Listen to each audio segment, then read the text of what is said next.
I will now call the Community Safety Committee meeting to order at 5:01 p.m. Eastern Standard Time. This meeting is being held in person and electronically in accordance with the Municipal Act. For the consent items, I will now read out the titles associated with the recommended motions printed on the agenda to see if a member of committee would like to deal with them on consent or to hold them for discussion. Items are not held will be deemed approved by consent with no further discussion. They will then move forward to the next general committee meeting for consideration. So the consent agenda items are 5.1, 8.1, 8.2, and 8.3. So we're going to hop on over. So 5.1, Adult School Crossing Guard Program. That's staff report DEV 021-24 concerning the Adult School Crossing Guard Program be received for information purposes. Any holds on receiving it for information? See no holds, that's approved. The next consent one is 8.1, pedestrian safety. Pedestrian safety, Duckworth and Napier, that staff provide alternatives to improving pedestrian safety at Napier and Duckworth Street, sponsored by Councillor Rietma.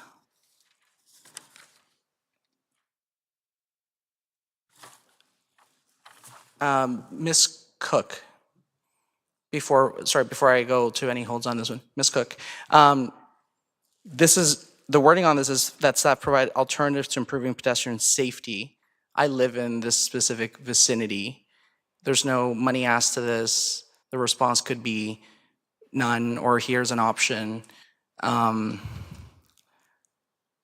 understand this is an integrity commissioner question, but that is a potential financial gain or loss, just general community improvements of infrastructure, asking for a report. Do you have any opinion on this? To Chair Morales, I would assume that staff would report back on the alternatives and if there would be any cost associated with them. Okay, perfect. So I will inquire with the integrity commissioner for when this goes down the pipeline, but at this point, I will remain in the chair. Anybody holding this item? Nope, seeing no holds, that's approved. And let's see, 8.2, investigation stoplight at Johnson Street and Grove Street intersection. That staff in the Development Services Department investigate the feasibility of installing a stoplight at the intersection of Johnson Street and Grove Street and report back to Community Safety Committee, sponsored by Councillor Rietma.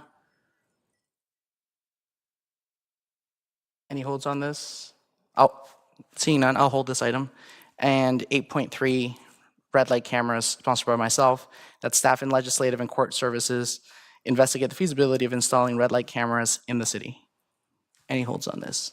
Held by Mayor Nuttall. Okay, so we've got 8.2 and 8.3 held. And we will now move on to presentations. Section 3.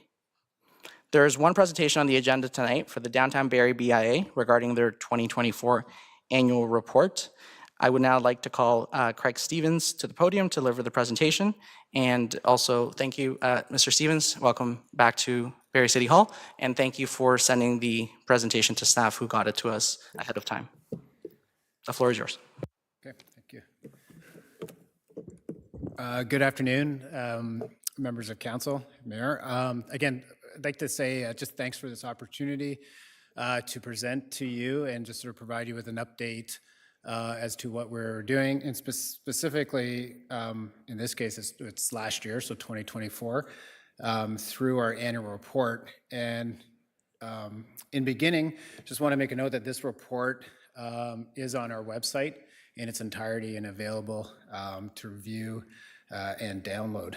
So in light of time, having 10 minutes, I wanted to focus on a specific aspect of this report, and I'm just gonna, if this just scrolls down.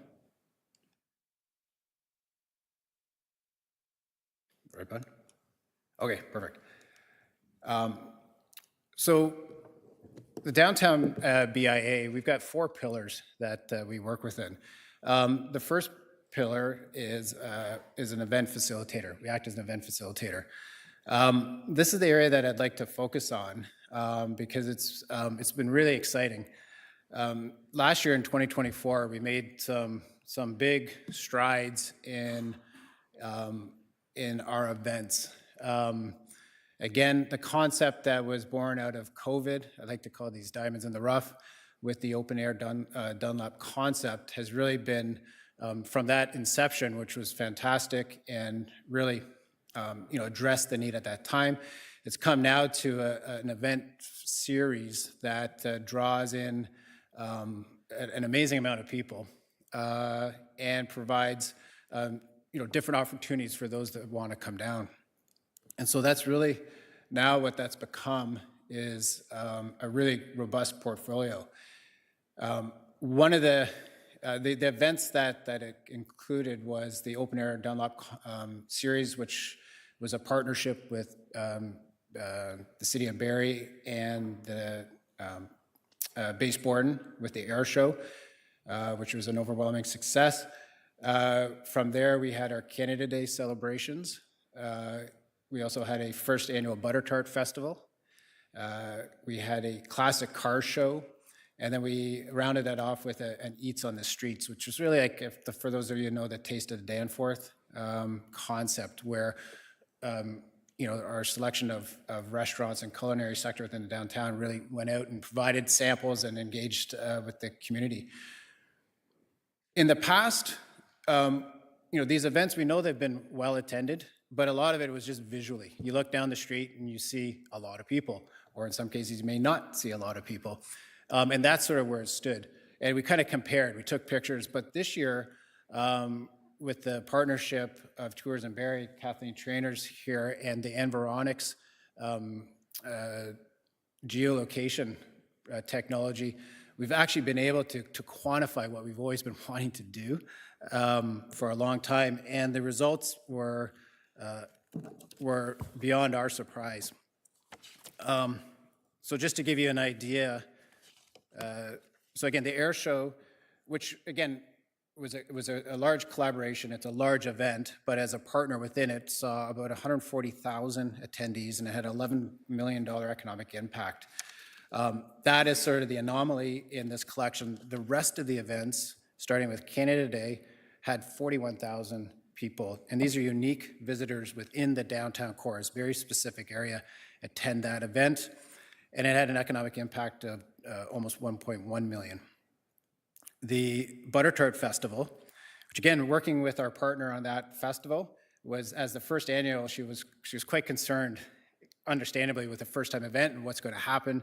We had some great weather, but we had 43,000 people attend.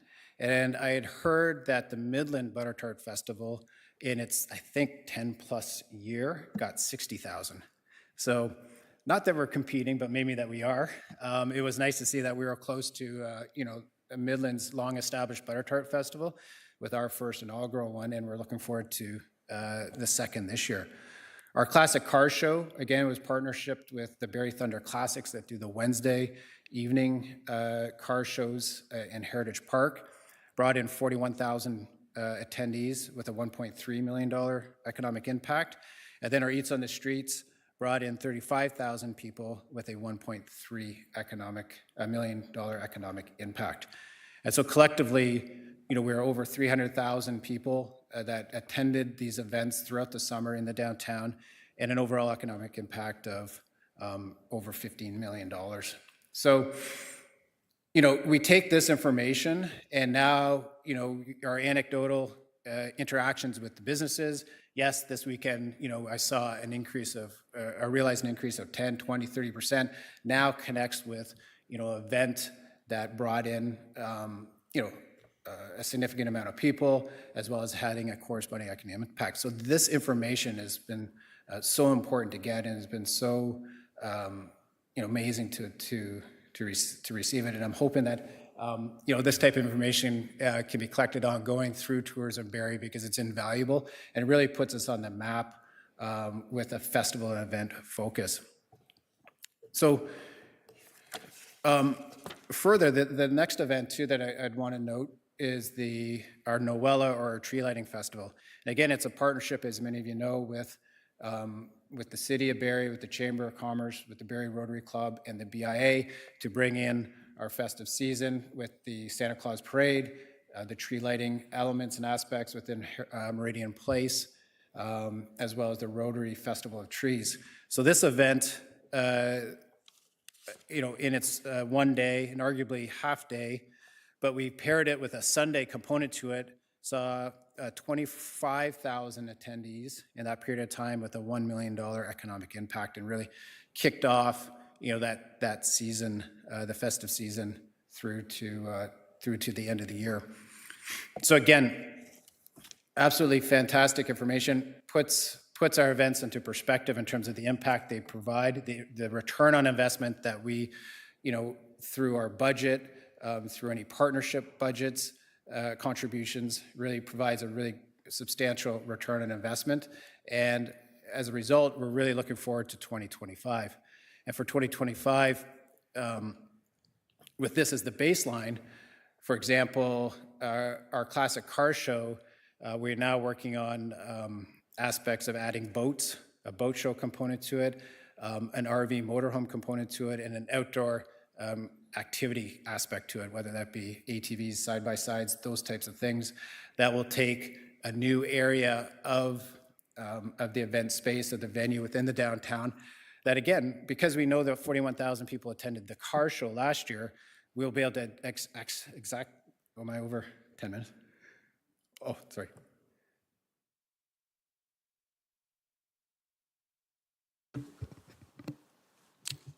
Mayor I Nettle?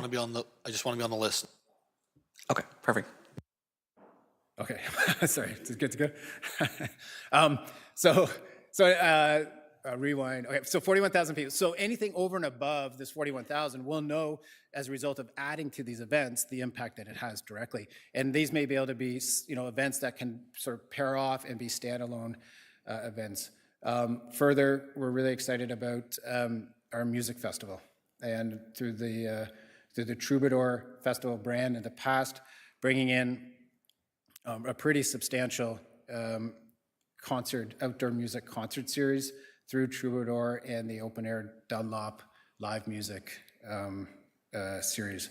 And so we're kicking that off, I think you probably all know, with Dean Brody, who I've learned is the second most popular country Canadian artist next to Shania Twain. And this will be a free concert to what he would sell out 15,000 people at Budweiser Center to ticketed sales. So we're looking forward to a large crowd to that. Again, respecting time in 10 minutes, I know I'm probably close. I wanted to focus on the events. Again, this report in its entirety is on our website, and I'll leave it at that and be open to questions from there. Thank you, Mr. Stevens.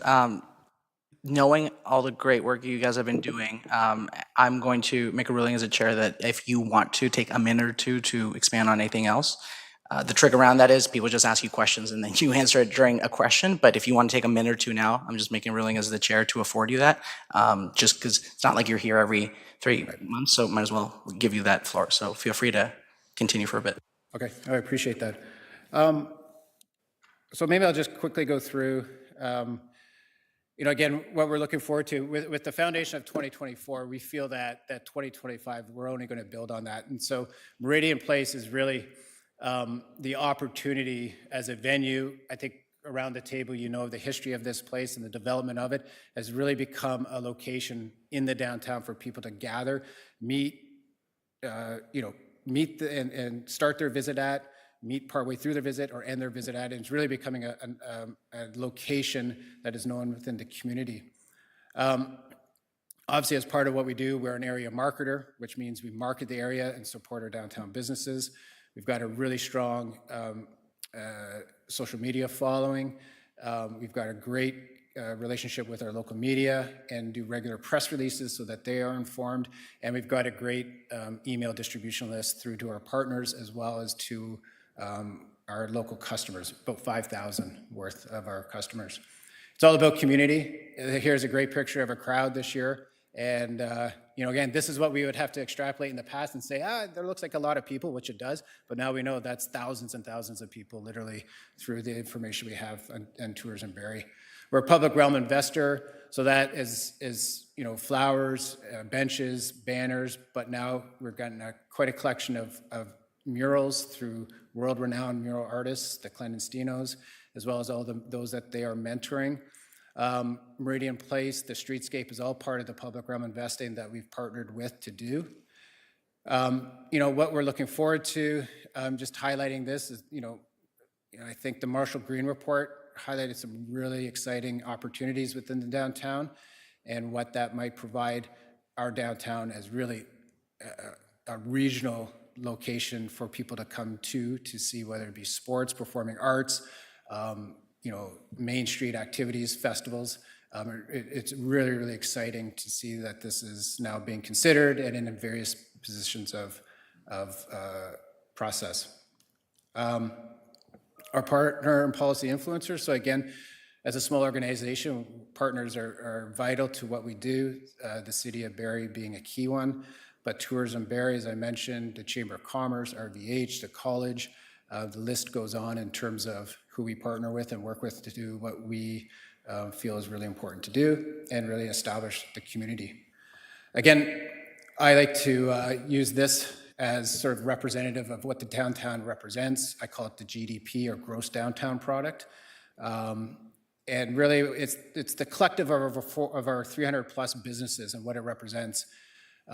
Again, downtowns, main streets are made of mom and pop corner stores, and that's the unique characteristics of a downtown. That's why we go down. They're local business owners, meaning that they live, raise their families, within our own community, generally speaking.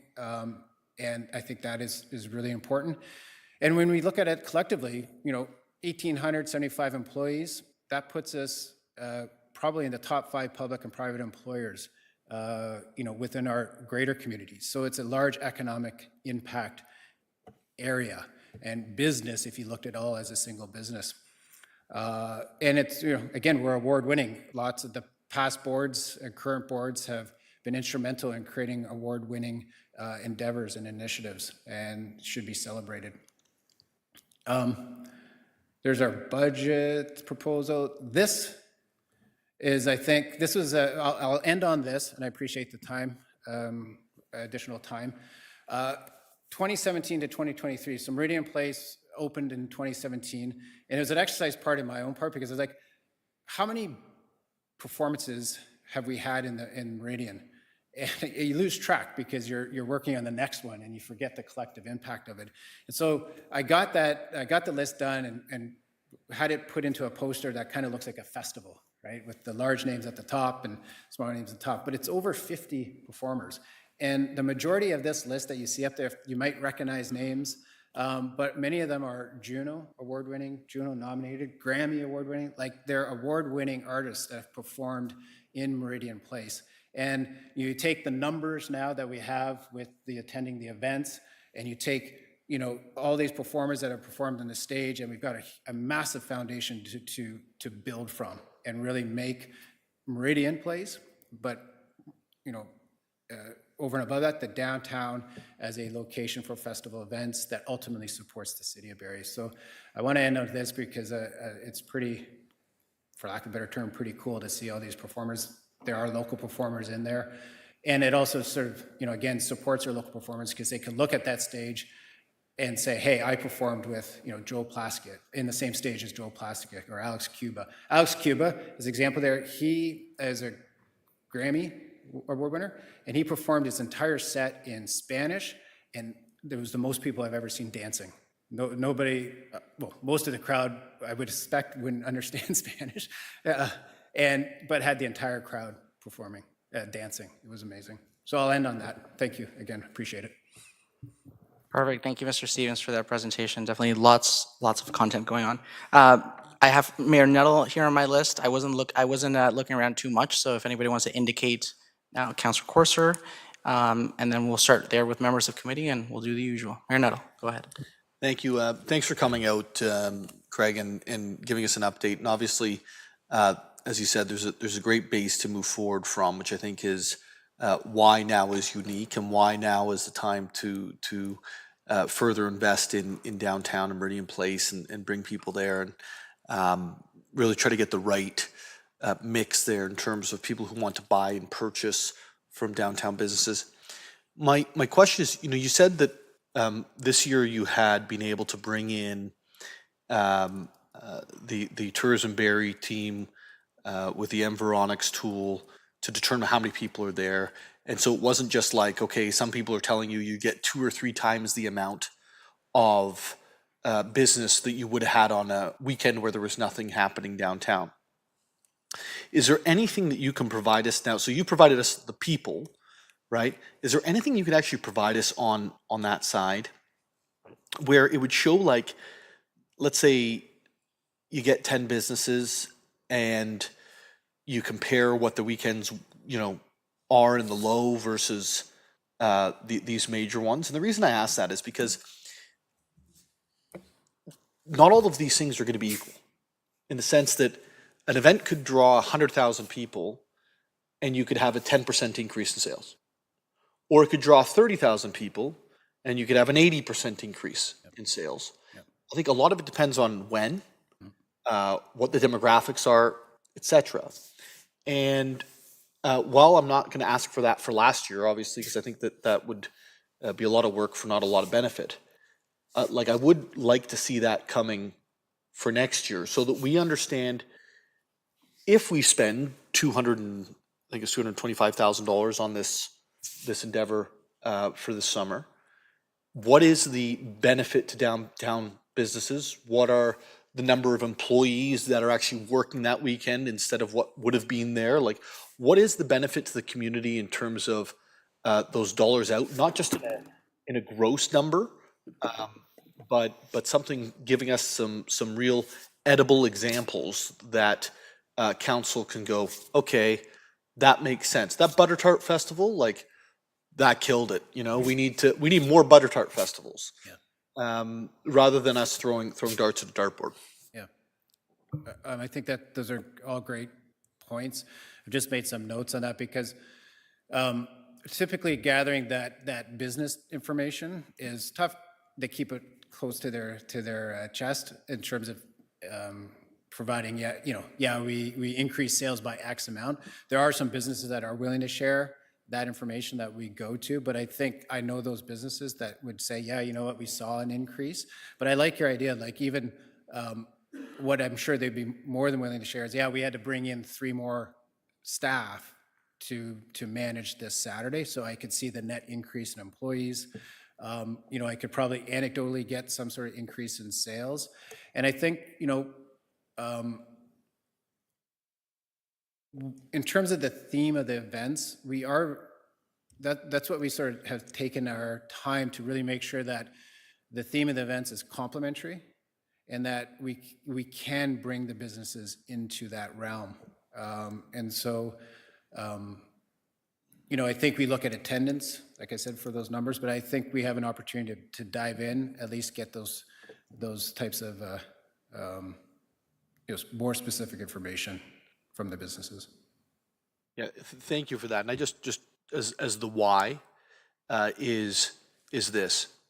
A lot of people come to our waterfront. A lot of people come to our city that don't necessarily spend $1. Yeah. And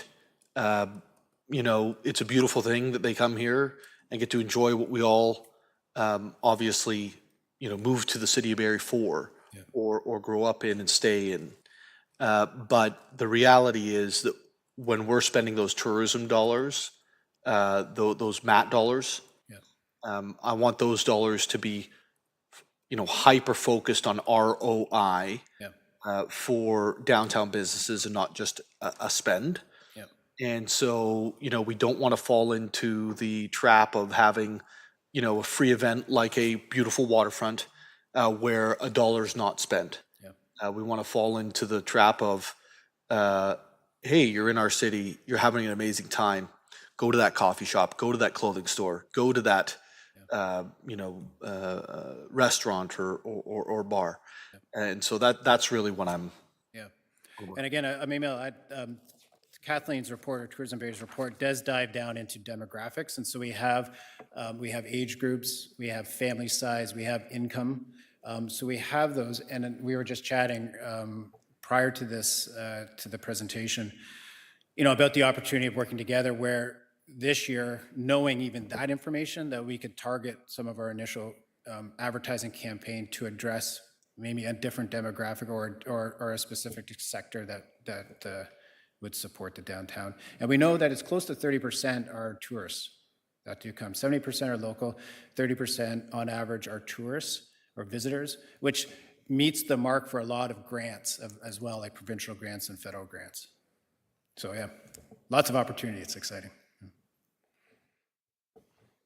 Perfect. Thank you, Mr. Stevens. And Mayor Nuttall, great question. It's basically the efficiency of the attendance, right? We can only have so many events. Sometimes we get complaints that there's maybe too many events, so we need to almost triage and prioritize which ones are efficient in the sense of getting more dollars spent versus. So, anyways, I think this is really good. Eventually, down the line, I think either the BI or the city can actually make this data productive and can start triaging and getting more bang for buck, rate of return, efficiency. So thank you for those questions, Mayor Nuttall. Councillor Corser, your turn. Thank you. Through you, Chair. I just wanted to ask a question that has been asked of me about 1,000 times, is why isn't Dunlop Street closed to traffic every weekend in the summertime? Is it because of the financial toll of having security or rerouting of vehicles? I get that asked a lot by my residents. Yeah, it's a good question because we do get that asked a lot too. I provide maybe some context and some different points. I think the first point is that, yeah, just to close the road is costly. And right now, it's within open air development, it's roughly 50% of our budget. And so it's tough because, that could go into programming, but it's necessary safety and security aspects that we have to address, which is fair. So there's a cost. You can only do so many. What we found, too, is that, again, where the open air Dunlop concept came out of the COVID, which was amazing because we needed that social distancing, right? So we needed a number of days to provide that opportunity to the businesses. But I think what you found is once COVID subsided and we were sort of back to normal, a closed street isn't enough of attraction in itself to bring people down at the scale and level of what we were talking about here in the tens of thousands, and that you really need to have a reason to come down. And that's where we found the success of what we've done now with theming the events. But what we established in that is we know that a butter tart festival, we know that a car show, we know that these types of things bring people down. So now let's replicate that. So as the example of the car show where we're bringing in boats and RVs, we know that could be an additional event. So now we're down to 5 from maybe 22, but next year maybe we can go up to 6.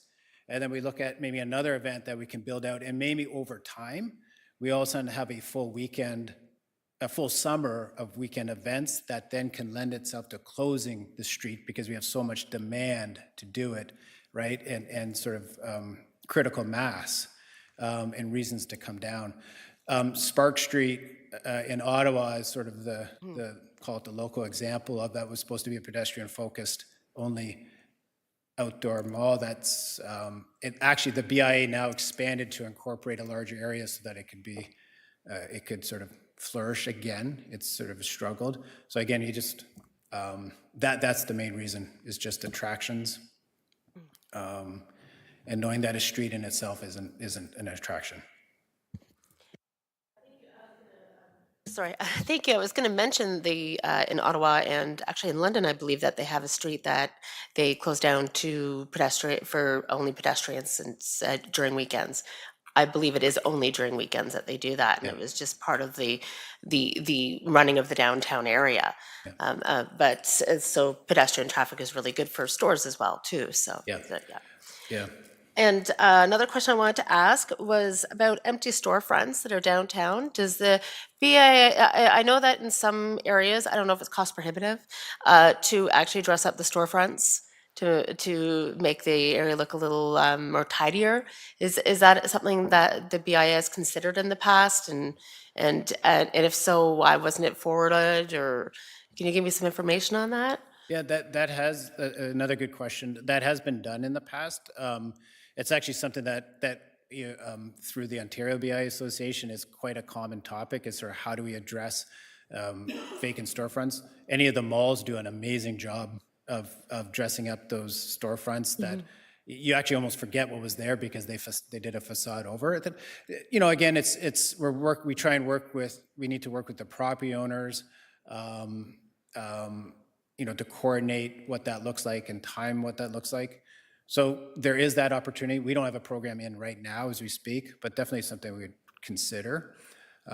There's a great program that's been successful in other downtowns called Win This Space. So for those spaces that maybe go on a little bit longer vacant, there's programs where working with the property owner, and the BIA, you can create a contest to win the space for a new venture. Maybe someone that's working out of the garage now wants to test a retail space for 3 months and comes in with a really nice supportive package for 3 months to test. And maybe that lends itself to then, a long-term lease as a result, or just highlights the space. So my point with some of this is just there are programs out there. We currently don't have something, but would definitely consider something. Yeah, and there's maybe an idea of a pop-up market or something too. That would be, that'd be great. Good to know that that's already considered. And a question about the numbers on page 21. It just might be I might have overlooked. There's numbers on page 21 that don't match up to the rest of the document. Is it just a lack of my understanding? 21. So the 320 plus 45 plus 175 plus 2.3? The gross to the GDP. So 2.9. So the 2.3 plus 320, 175 should equal whatever that total is. So if you've noted that, I appreciate it. Okay. That might be a temple. And I'm not is doing my mental math right now. okay. It was just the numbers are different from the investment on the different pages. Oh, like the budget page? Yes. Oh, okay, those are independent. Okay. So these numbers, the gross downtown product, are over the course of the last 10 years. Okay. Okay. Yeah, so it's a bigger picture. The budget numbers on the last page are specific to that time frame. Okay. Okay. Thank you. And I did have another question. And I don't even know if I think I covered them all.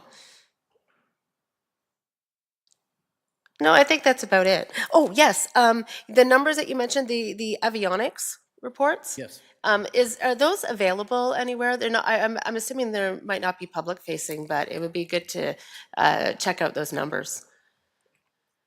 Can I pass this to Kathleen? She's the keeper of all this great information. Yes, thank you. Thank you, Council Corser. You received, I emailed you the report. Oh. About a month ago. I emailed all the councilors a report, so it's in there. And then the actual, they're big reports. We worked with Craig. They could be up to 100 pages. They give you every demographic and postal code, et cetera. So yeah, they're not available online. We call it our secret sauce. So we certainly don't want our competitor to know our secret sauce, but Craig and I have them. You're always welcome to come see them. Oh, thank you. That must have got lost in snow I'll removal forward you emails. the report again tonight. I'll send it to you. That'd be wonderful. Thank you so much. Thank you, Councilor Corser, and thank you, Mr. Trainer.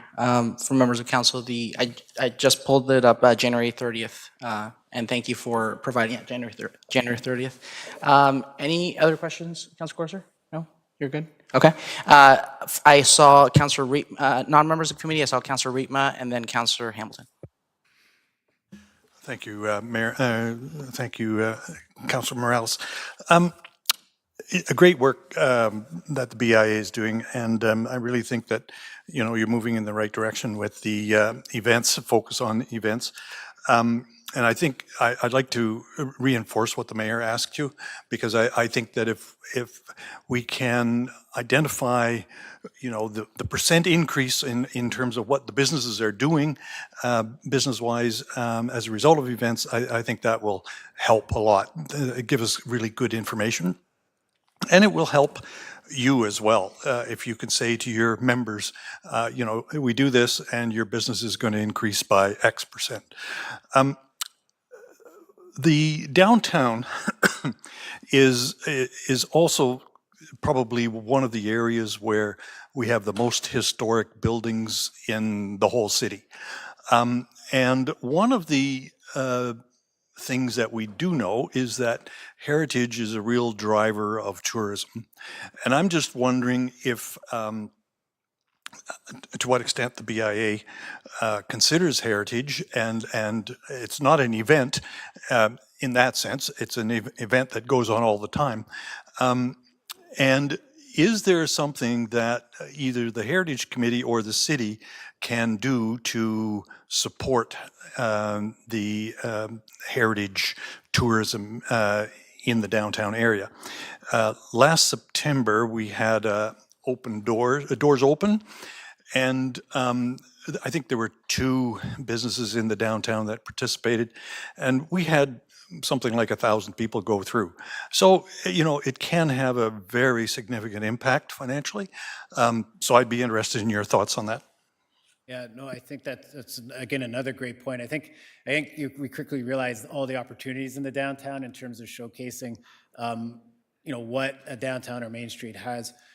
Again, interesting enough, timely with your question, the Ontario BIA weekly call that happens on Tuesdays was actually focused on heritage designated centers. So there was quite a lengthy conversation around the opportunity of designating your local area in a heritage designation. Now there's a process, my understanding of that, that there is to go through to make it official. But I think whether you go official or unofficial, there is a great opportunity. Our town crier used to do them, I believe, regularly. Steve Travers, and that was great because he had a really great walking tour. And again, so I as far as I know, I don't think anyone has taken that over. But events like Doors Open happen. So I guess again, great opportunity. We don't have a specific program, the BIA, to officially recognize that, say through a walking tour or whatnot, but we try, whether it's through Meridian Place. Our website dedicated to Meridian, it has a built-in walking tour that sort of recognizes the 200 years that property represents. So something to put on the list to bring back again. Just to follow up, Mr. Chairman. You anticipated later on this evening, we will be looking for a new town crier. So timing is good. So if you want to apply or somebody wants to apply, that'd be great. I don't have a big enough voice. We'll let you know where HR is afterwards, Mr. Stevens. Councillor Hamilton. Thank you, and through you, Chair Morales. Thank you for the presentation. I'm always eager to hear about the BIA and all the events. I think it's great what you guys are doing. Just out of curiosity, I think Councillor Corsa brought up a good point in terms of questions people are asking about the road being closed on a continuous basis, and you mentioned cost just being one of the factors, but also understanding there's more to it than just cost. People have to have a reason to come downtown, which I fully support and agree with. I just wonder, for the farmers market, they also shut down the street. So is there a big cost difference between shutting down the street for the purposes of a farmer's market versus shutting down a street for open air Dunlop? Is it? So that's a good question. I can't speak for the farmer's market. I'm not sure what's involved with their closure. I just know what's involved with ours, and we follow what's required of us through the city departments. It'd be interesting to look at, just so we know, because if I go back to residents and say, oh, it's cost prohibitive, I think people might say, well, you do it every weekend for farmers market, what's the difference? So maybe just we can take that offline to kind of look at what is the cost differences there for staff. And then just a second question here. I've noticed in your presentation some of the commentary around the initiatives that the police have done with extended hours of coverage to increase the presence, with some of the initiatives that county has done as well, including launching the street outreach program. What has been the perception of downtown business owners with respect to how impactful these different initiatives have been? Is it helping? Do we need to do more? What is sort of the sense right now with all these things we're trying? Are they having the intended effect that we were hoping they were to have? Yeah. So again, I can't speak definitively, but I can speak generally. I can use also my reference of almost, 20 years of being down there.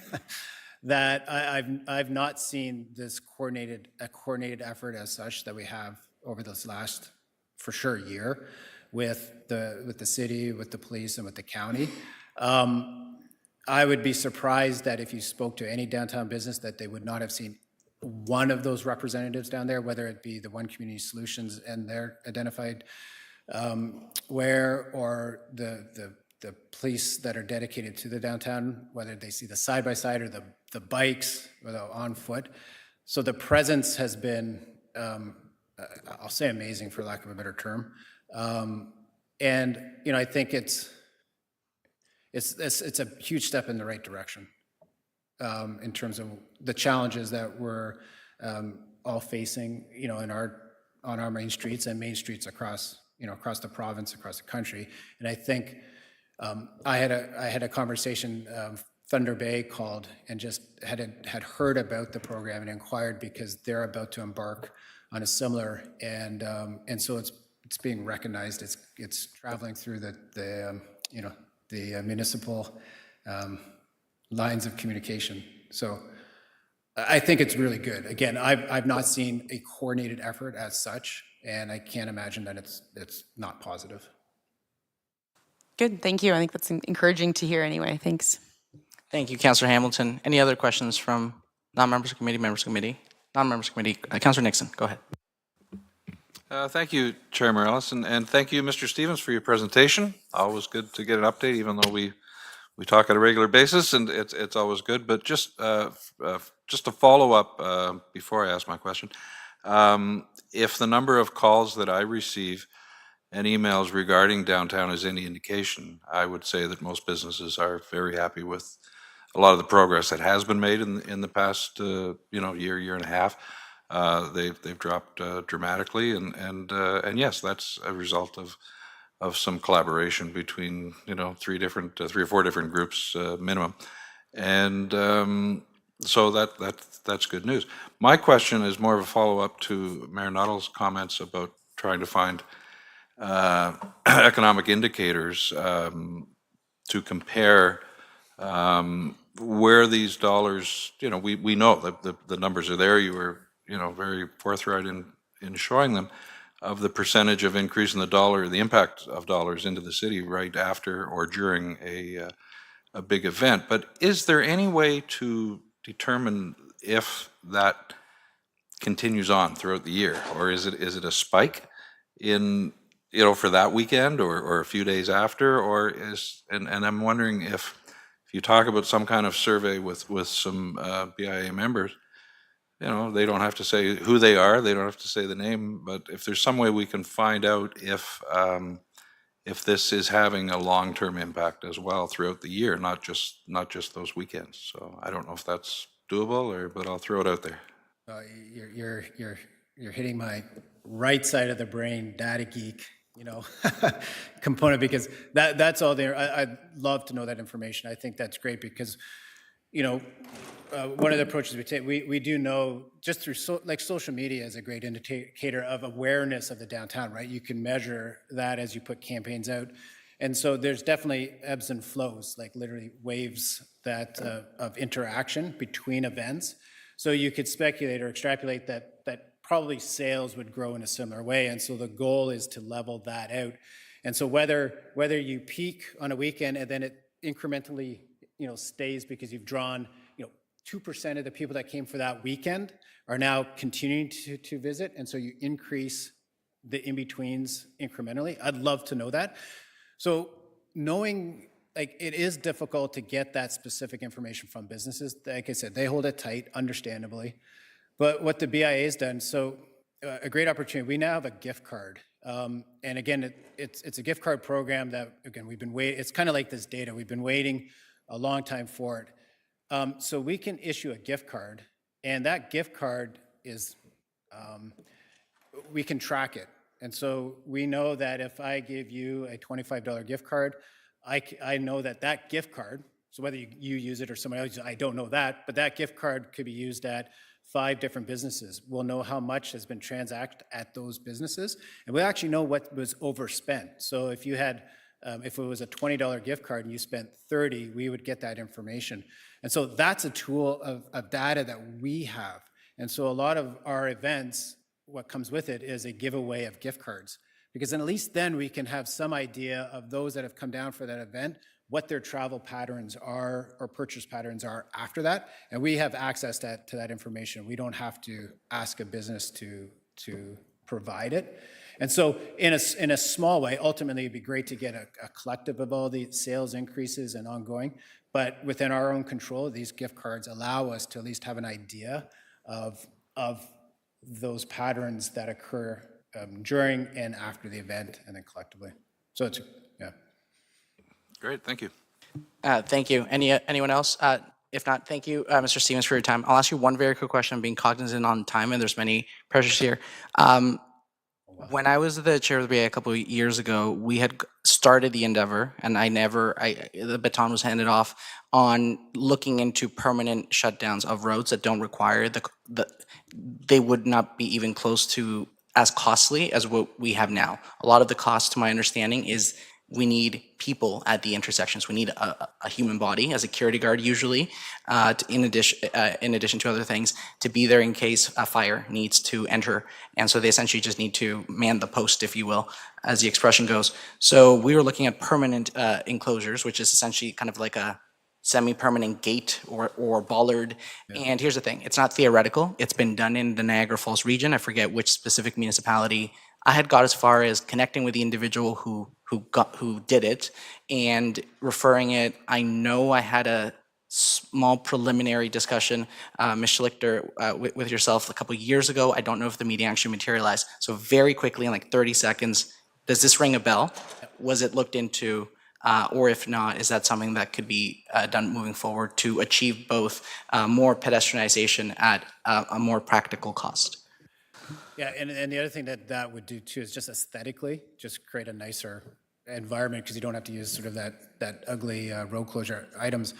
So yes, I am familiar with it. I know that it got to the point because it was actually, I believe it was initiated through a grant that had to shift because I think there were some engineering challenges around how the gates were going to be installed, how were they going to be administered, and so on. So I think there's preliminary work that can be dug up to see if that can be refined. Argyle Street is another great example in Halifax that has that sort of program. So there are those out there that I think could be brought up and see if there's Okay, another opportunity. perfect. I'll check my own city email to see if I have any correspondence. I think most of it, as it should, occurred under the email I had at the time, chair at Downtown Barrie, so all the information should be indexed in that email. And very quickly, Chief White, if the discussion gets to a point where they need to start having more technical discussions, I know one of the pinch points also was on fire route access.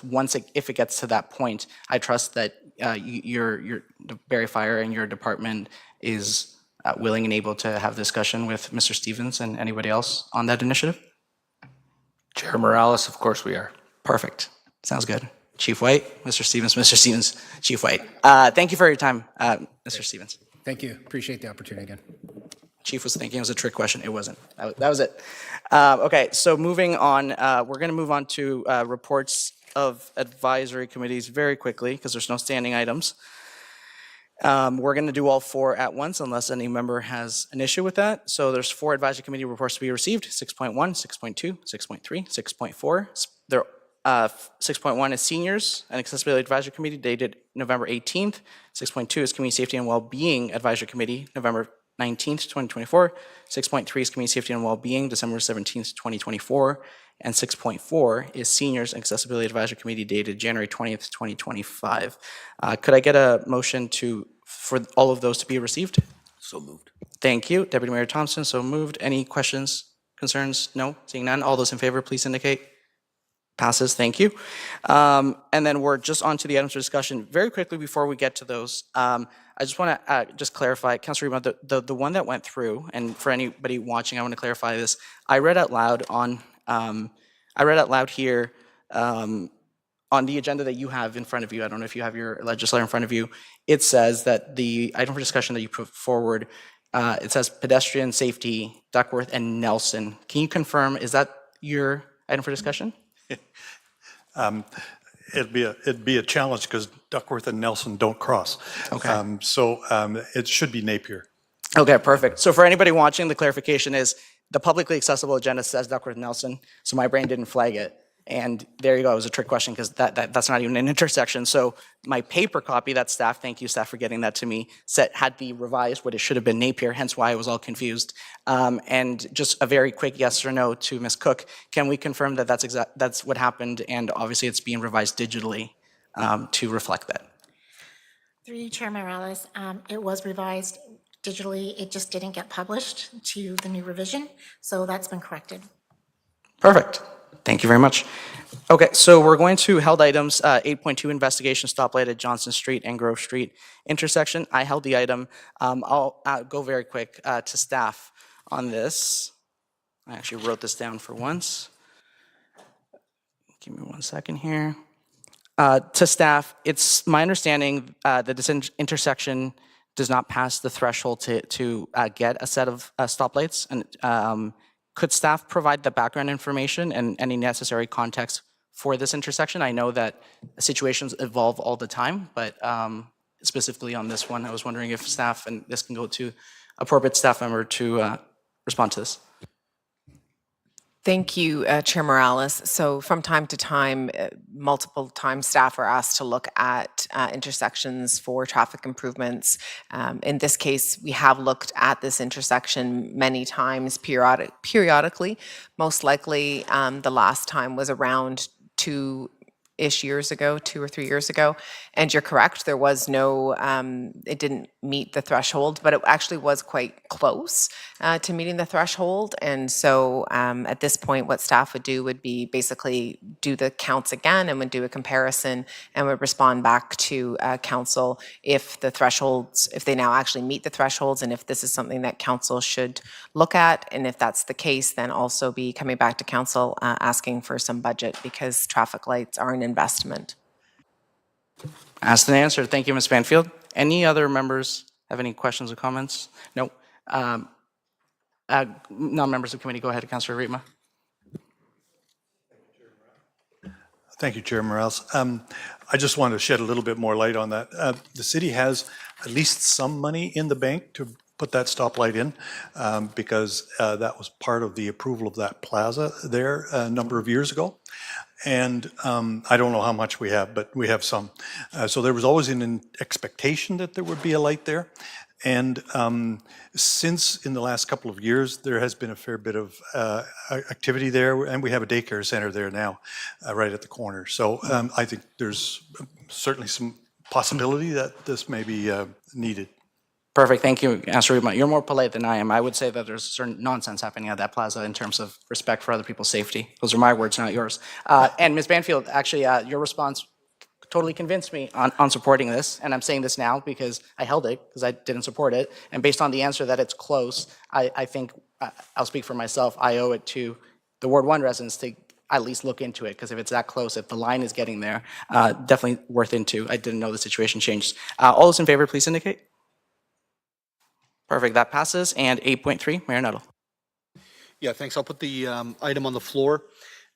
It is with regards to red light cameras, which I generally support. What I would like to do is just to move an amendment asking for not only the feasibility of installing red light cameras, but also what are the top intersections and the characteristics of an intersection where we would put red light cameras. So I wholeheartedly agree with the item for discussion, but want a little bit more information than just the technical. How would we do it if we decided to do it? I also want to know where and why those intersections would qualify. So that's my amendment that I'll put on the floor. I'll leave it to the clerk to say it in a better way than I just did, but I think everyone will probably understand the general direction. Perfect. Ms. Cook, I take that as a friendly. Do we have to vote on it if the sponsor takes it as friendly? I think we should vote on it because the motion was written in a particular manner, so I think we need to vote on the amendment. Perfect. So right now, it's on the amended as verbalized by the mayor. Any questions or comments to his comments specifically? I saw your hand. Sorry, 1 second. So I'm just gonna, before I go to two people here, we're talking about the specific amendment, not on the motion itself. And Councillor Hamilton, was that hand that I saw you first, was that for the motion? Because it went up while the mayor was speaking. Was that to the amendment or to the motion? Okay. And you're not a member of, No, this is tricky. Okay, you live and learn. Just on this one, noting the time, I'm gonna let Councillor Corser go first, but this is good procedural knowledge to see what happens in this scenario. Councillor Corser, go ahead. To the question close to the motion is I'm assuming that, to staff, I'm assuming that the red light cameras are not like traffic cameras in school zones. They can't be moved around. They have to be, once they're installed, they stay installed, or can they be moved to different locations? Through you, Chair Morales, to Councillor Corser, that's a good question. We'd have to look into that in terms of the technology that's available. Thank you. Okay, so that would be part of the report. Yep. Yeah, thank you. Councillor Hamilton. Very similar question, thank you, through you. Just in going with what Mayor Nuttall put forward in terms of looking at actual intersections, I just wonder if we can keep in mind the crossing guard report that did identify a number of intersections from a safety perspective, and I'm not sure if we're looking at intersections citywide or specifically in community safety zones or school zones, and I would like that analysis as part of the amendment. I don't know how we do it as part of the amendment, but To you, my intent was citywide. Community zones right now are reasonably serviced by the automatic speed enforcement cameras, and some of these issues that are happening, it's not so much there's about- only 2 cameras currently, right? So Correct. So this would, sorry, to keep it short, citywide was my intent when I sponsored this. You still have the floor, Councillor Hamilton. go ahead, Mayor. Mayor Nuttall. Thanks, Mr. Chair and Councillor Hamilton. I think that when you put citywide, it would include the safety zones. And so I think the direction to staff to look at the previous work that's been done on areas where we feel that there are safety risks would be automatically inside of that citywide work. But I just want confirmation from Ms. Banfield. Through you, Chair Morales, to Mayor Nuttall, at a start level, staff would be looking at in accident rates at intersections, and that would be across the city.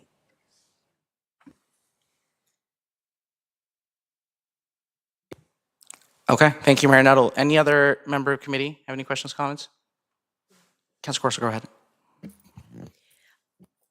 So through you, Chair, to Ms. Banfield. So is there a way that we could highlight prioritize pedestrian areas on this? Ms. Banfield, I would presume that that's part of the report, because a report's gonna come back with prioritization and different flavors, I guess, if you will, of implementation. Through you, Chair Morales, that's correct. We'll be looking at, again, the top intersections that have accidents, and we'll be looking at what those accidents are and what's causing them, and if a red light camera would potentially have made a difference. Thank you. Thank you. And last hand I saw was Councillor Harris. Thank you. Yeah, I wasn't going to weigh in, but thank you, Council Chair Morales. I like the broad start that you gave. I like if we're going to do this, let's focus on some high need areas. And I think I can speak for Ward 8. There are areas where there's too many collisions, and they're not in school zones, thankfully. So I would like to see that broad review with those targeted areas. If we do something, we know where to start. So thank you. Thank you, Councillor Harris. I was dead set against this. Times have changed, and it's just not acceptable. Some of these, like flat out possible near fatalities that are occurring. Seeing no further hands, all those in favor of the item, please indicate. Oh, so excuse me, my apologies. The amendment on the floor right now is on adding in the criteria as verbalized by the mayor. All those in favor, please indicate. Passes unanimously. And the item as amended, all those in favor, please indicate. That passes unanimously. Thank you very much. We are now at adjournment at 6 p.m. Thank you for your time.